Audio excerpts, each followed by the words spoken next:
Сырттан әкелінген Зеңгі баба тұқымы төңірегіндегі шу саябырсымай тұр.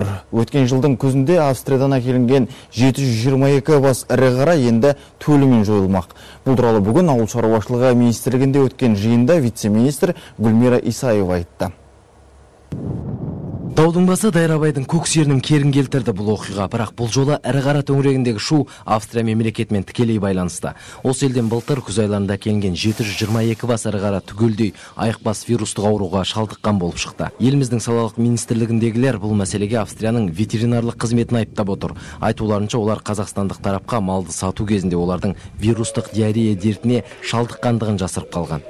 Сонымен қатар өткен жылғы жаздың аяғында Австриядағы ірі қараны тексеру барысында жануарлардың 90%-на дейінгі көлемінің қанында Шмаленберг вирусына антиденелер табылған.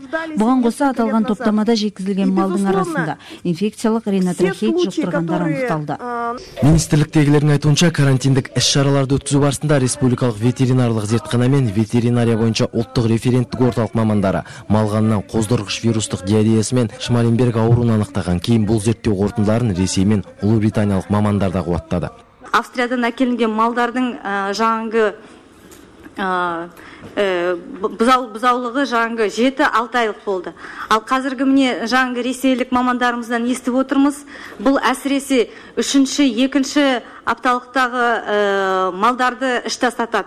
Сондықтан да бұл біз білмейміз. Бұл малдарымыздың 2-3 рет төлдеуіне қалай әсер етеді. Мүмкін ертең бұл төлдеуіміз болмай қалып малдарымыз бедеулікке ұшырай ма екен. Және біздің қазіргі экспорттық потенциалымыз, бағдарламамызды бұл деген үлкен қауіпке төндіріп отыр.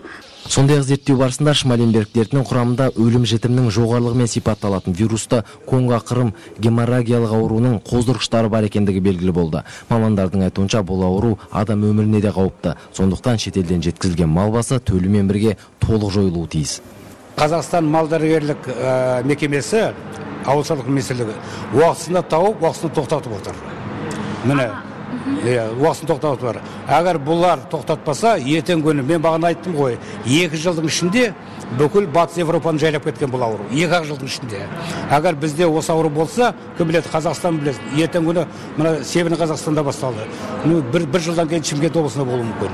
Баспасөз мәслихаты барысында вице-министр індеті бар жануарлар үшін төленген қаржыны қайтаруда талап етілетіндігін мәлімдеді. Айтуынша, Казагроқаржы қазіргі уақыт қажетті құжаттардың топтамасын әзірлеп жатыр. Бауыржан Бақытбекұлы, Бауыржан Сыздықов, Хабар, Астана.